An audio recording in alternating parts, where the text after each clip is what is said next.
Tony D and Little Joan with a screenwriter's rant on Blood for Dust, starring Jon Snow, Kit Harrington as a gangster with a very mustachy mustache. Smash like and subscribe. Thank you for smash liking and subscribing. Check out my books. Links in the description. Comedy Horror in South Jersey.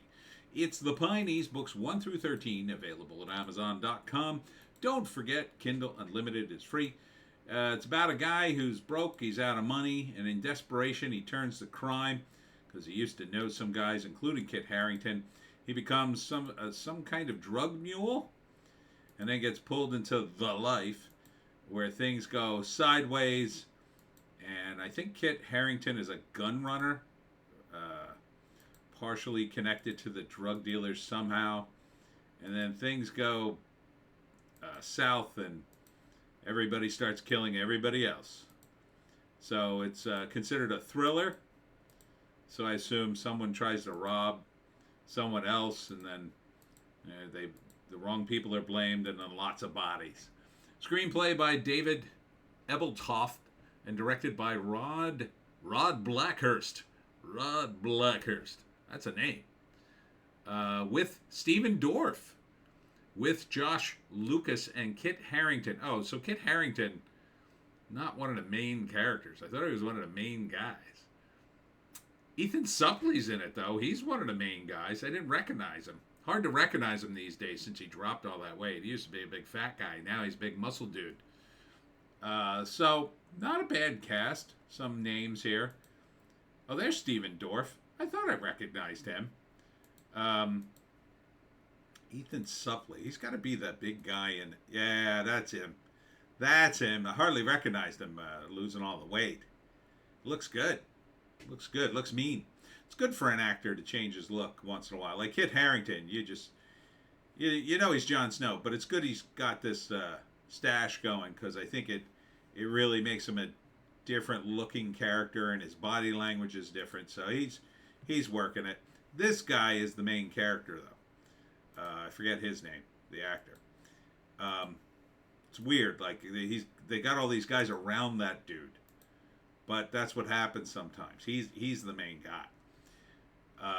So I guess it takes place at a time when we still had payphones, because pretty sure most of them are gone. I can't remember the last time I saw a payphone. It had to be prior to 2012, I think.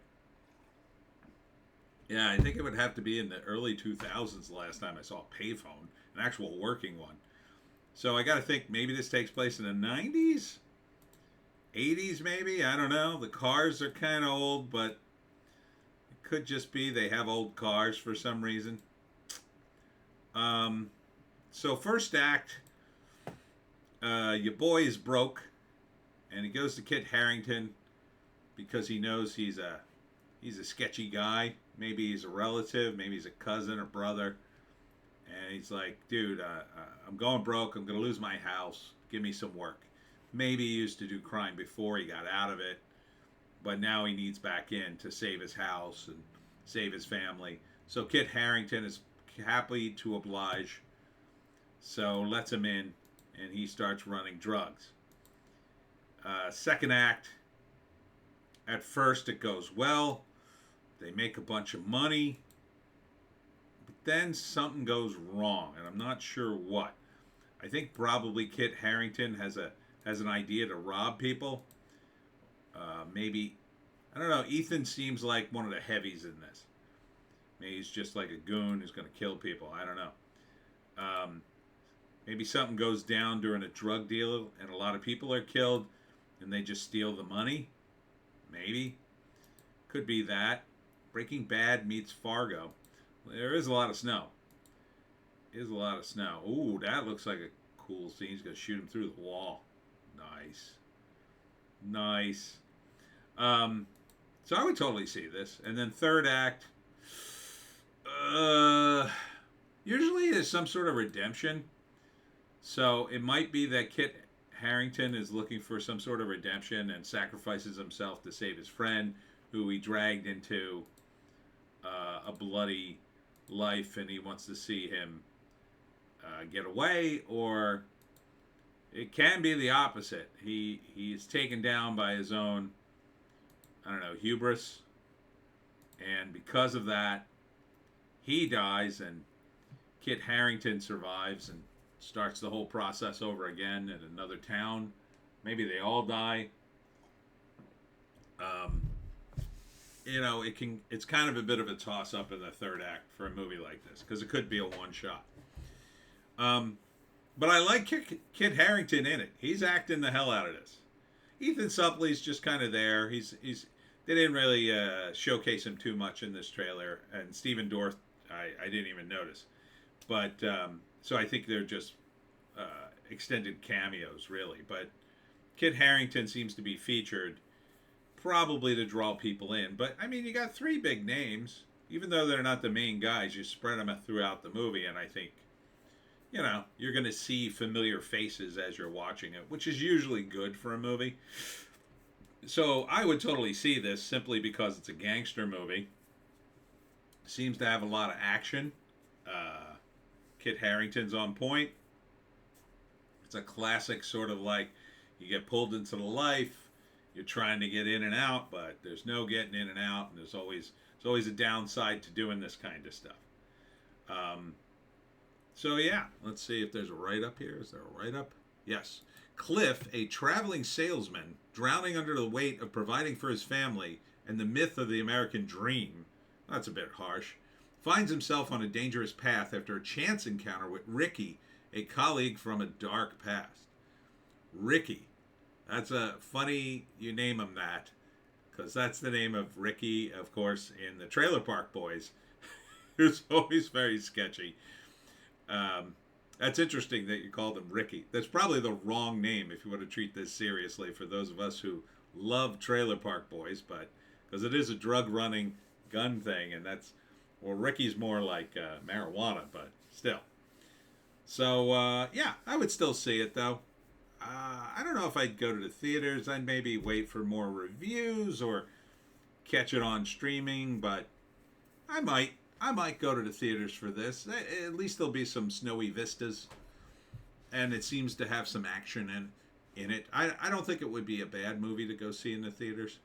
I don't know if it'll get that kind of distribution. It doesn't seem like anything gets distribution these days. But with Kit Harrington in it, maybe if they're still thinking that Game of Thrones has legs and he's Jon Snow, I would have thought they would have fast-tracked this guy into movies a long time ago. I don't know what they were waiting for. I think he did do a couple of movies since Game of Thrones, but I don't remember seeing the trailers for him. Seems like they should have made him top billing like, I don't know, 2 or 3 years ago, but maybe they were waiting for people to kind of forget Jon Snow. Maybe they didn't want to do what they did with Aaron Paul. Aaron Paul, they kind of rushed into a movie. It didn't hit well. And unfortunately, he seems not to be in movies much anymore. He kind of got switched over to like another TV show, but I think he's a good actor too. But I think Jon Snow is doing well, so I think this could be pretty decent. Blood for Dust. Look for it in a theater near you. And that's it for me, Tony D and Little Joan. Check us out on Odysee, Bitchute, and Rumble for our more based takes. If you can find a more based take, I say, take it. I will be at Lines of the Pines, or In the Pines, or Of the Pines. I forget how they say it. They kind of change up the name every once in a while. Anyhow, that's Sunday. Yesterday I said it was Saturday. It's actually Sunday at Stockton College. Starts at 11. Goes to 4, but I have to leave early for mysterious reasons. So I'll be out of there at least probably by 2.